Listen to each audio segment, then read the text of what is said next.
Hello friends.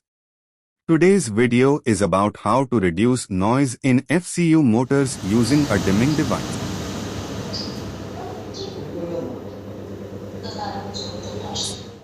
I have used a Novex dimmer 60 to 500 watts, 200 to 50 VAC to control the fan motor speed.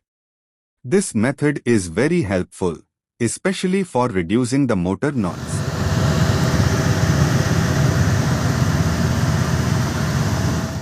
By adjusting the dimmer, we can bring the speed down to around 800 to 900 RPM and it runs very smoothly with less sound.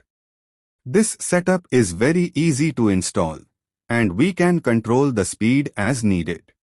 Always remember, use only good quality dimmers, like Novex, to avoid overheating or motor damage.